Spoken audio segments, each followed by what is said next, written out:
It's another great opportunity that we come on air, and today we've got our regular guest.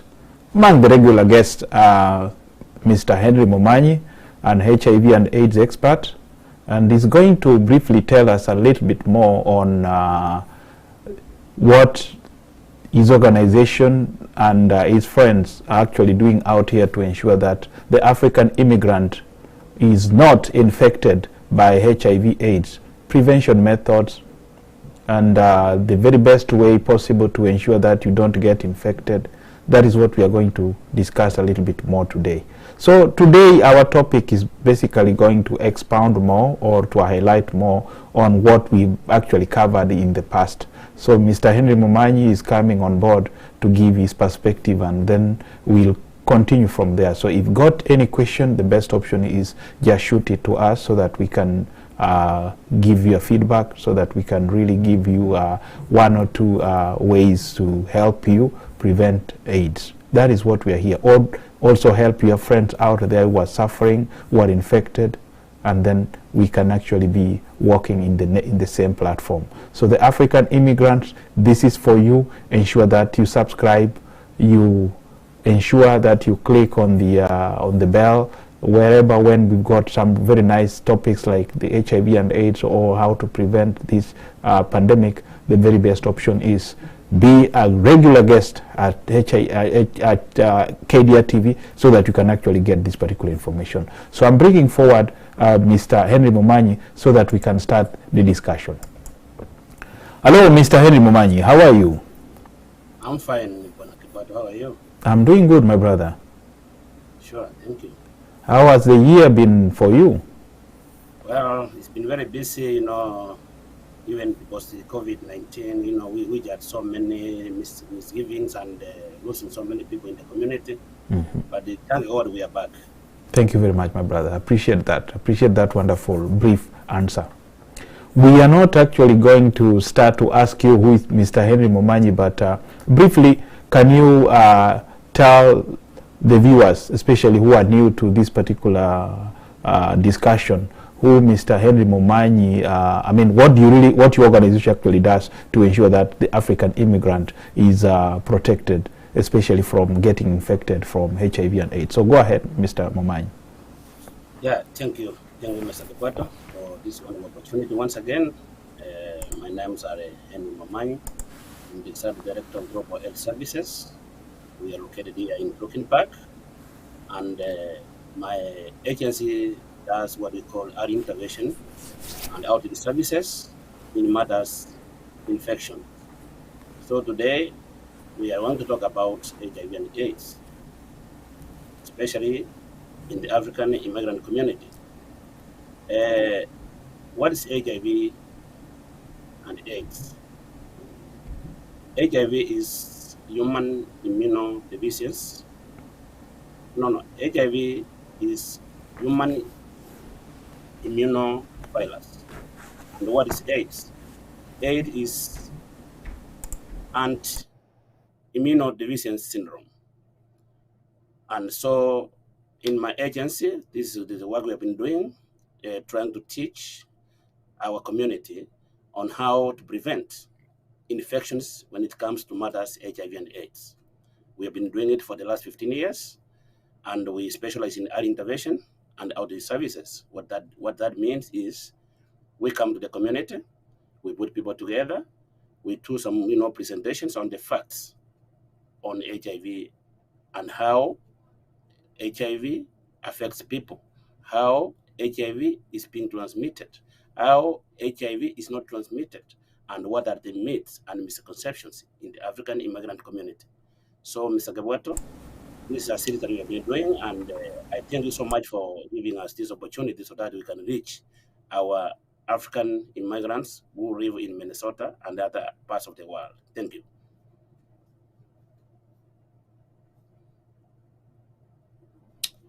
Forum.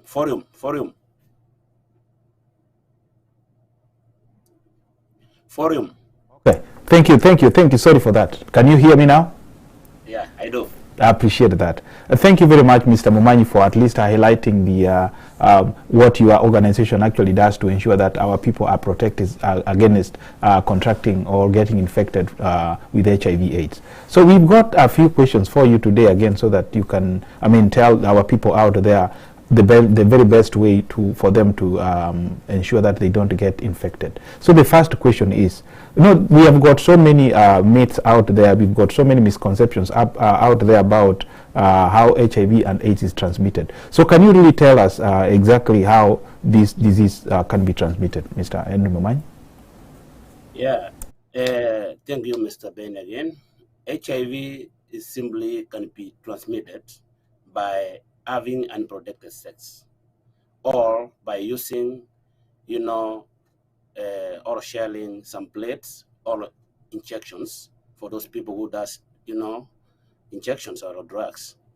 HIV must, for HIV to be transmitted, there must be an opening, and that opening, like now, maybe you have a cut when you are doing maybe surgery, or maybe you get a card when you are doing your work, and you come into contact with the person which has got HIV or is infected with HIV, and then that one can transmit it, to you or somebody else.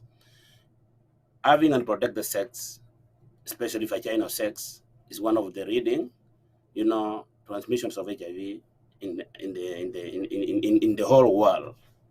Also, we have men having sex with other men. That is, or they call it MSMS.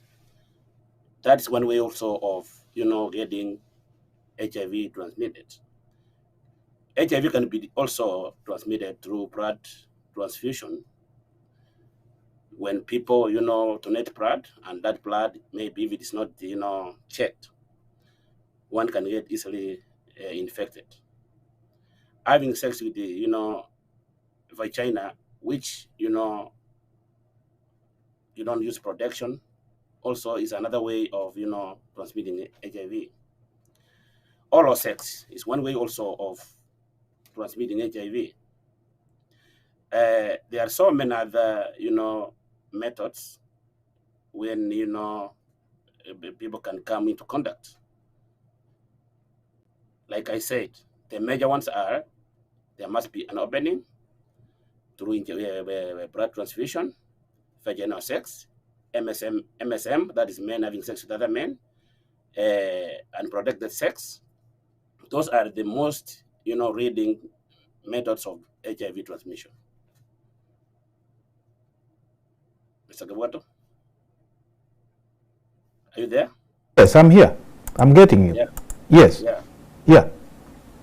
So thank you very much for that particular answer. And let me also go a little bit further and ask you if, for example, our people are really those particular misconceptions. Can they really? Is there a way we can still continue talking to them and ensure that they don't actually fall into prey to those particular misconceptions, so that they can actually really understand? And which methods do you think are best to be applied for them to really undertake the precautions? Thank you, Mr. Ben again. There is a misconception outside there when it comes to HIV transmissions or infections, and most of these misconceptions are views or opinions that are incorrect, because they are based on faulty understanding of how HIV is transmitted. And some of these misconceptions are, people say that there is cure for HIV, of which we know, you and I, we know that there is no cure for HIV and AIDS. So that is a misconception. And also, there is a misconception that fatty people cannot have HIV and AIDS. You know that, especially where we come from in Africa, when you are, very healthy, people say that, these fatty people cannot conduct HIV and AIDS. There is also a misconception that condoms break easily or have holes in them when you are using them. You see, that is a misconception. Also, people say people with the TB, that is tuberculosis must have AIDS or are infected with HIV and AIDS. That is a misconception. So, what is the best method, or what is the best way to move forward on this? There is HIV is transmissible, and all these other Pharisees are there, but you must get the facts from the HIV, experts who have been in the field and who knows what is HIV and how it is being transmitted. Thank you very much, Mr. Momanyi. Yeah, the misconceptions have been there. These are things we've really struggled to ensure our people really understand the nature of this particular disease, how it's transmitted. But still, these misconceptions are there. So what will we actually do to ensure that our people really understand that these misconceptions are not right, and then they follow the right protocol to ensure that they are not they don't get infected, or they don't actually transmit this disease to people who are healthy, and then especially from the families who are affected, not really infected, but who are affected by this particular pandemic, they also understand the very best way of taking care of their loved ones. So, simply, that means what we people who are in the front fighting for HIV and AIDS, what can we do, or what we do to make sure that our people are safe, to make sure that our people have got facts about HIV and AIDS? That's why we hold some meetings, that's why we hold some briefs, that's why we come to the TV, national TV, like this one here, to talk about the facts on how or what's HIV and what's AIDS, and how it starts, and how it ends, and what are the facts, what are the causes, what are the myths, what are the misconceptions, and what are the modes of transmission. For example, now there are some myths outside there. People say that witchcraft causes HIV and AIDS. People say that sharing utensils can transmit HIV and AIDS. People say that touching a HIV person can infect another person. People say that having sex with a virgin will cure you of HIV and AIDS. Blood transfusion will eliminate HIV in your bloodstream. All these are myths. And for us now, we sit down with people. We go through step by step. We divide what's HIV, and when does HIV become AIDS, and what are the causes of HIV/AIDS, how is it transmitted, and how is it not transmitted. That's our work, and that's exactly what we've been doing, and with the partner, with other some stakeholders like Sub-Saharan Africa, KDR TV, Global Health Services, and other big agencies like MDH in Benue County. We create some resources. For example, now there are so many resources outside there, which people who are infected, once they have been tested, screened and been tested, and they have been found that they are positive, they are now taken into, they are referred into care, and they get some services like home to live, food to eat, transportation from home to work and back, and also they get some medication free by the government through these agencies. There are so many resources out there which the government provides for these people who are, infected. Once they have been tested and they have been confirmed that their case is positive, the government takes it from there and they make sure that, they have what it takes for them to, settle down and live as usual again for this. Thank you so much, Bwana Momanyi, for those candid answers, and I believe and hope that our people are really listening and taking these notes seriously to ensure that our people are actually protected. So the other question we want you to really highlight a little bit is about the STDs, which are really interrelated with HIV. Right now, as we are speaking, we had some what we call super spreader gonorrhea. And it's really, they call it super gonorrhea because it's not actually being treated by the antibiotics in the market. So how did this actually come into being? Yes, you are not a medical doctor, but what do you think our people should actually do to ensure that they don't get infected by this super spread? I mean, they call it super gonorrhea out there. And it has already been reported in the US. It was reported in Africa, but right now it has been reported in the US. So what should our people do? thank you, Ben, again for that wonderful, opportunity to look and get some highlights on, this is gonorrhea we're talking about. Basically, the supergonorrhea spread, it's the same concept like HIV and AIDS. The transmission is the same because if you have sex without a condom, you get the gonorrhea. You have sex without a condom, you get HIV. It is the same concept. So what can our people do? Basically the same thing. You must have protected sex, right?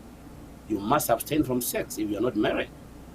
And if you cannot abstain from sex, then use protection.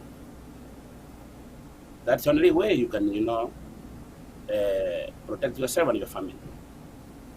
Don't be, a jack of many lions. For example, now you are married and you are having so many other,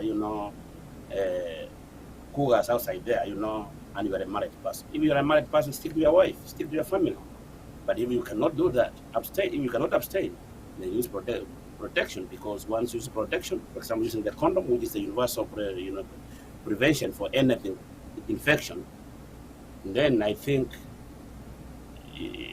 your answer is as mine, because again, sex is something that one can control. But if you cannot control it, then one can use protection. Use protection. That's it. There's no any put at the answer there. The most important thing is use protection. You can control this gonorrhea. I've loved actually the way you've actually spread it. I mean, the way you have tried your level best actually to highlight, insisting that the very best way possible this thing can be controlled. I mean, you can control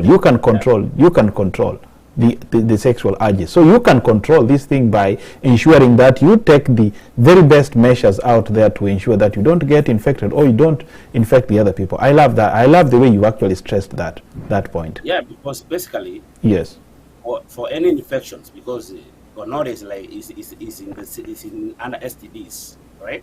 Sexually transmitted diseases. They're in the same family with HIV and AIDS. The concept is the same. The transmission is the same. Infection is the same. So if you can use the universal precautions of prevention, that is abstinence. If you're not married, abstain from sex. If you cannot abstain, then use prevention, that is protection, which is a condom, basically. And then you can protect your family and yourself from more infections. Thank you so much, Mr. Momanyi. Let now focus on our way forward.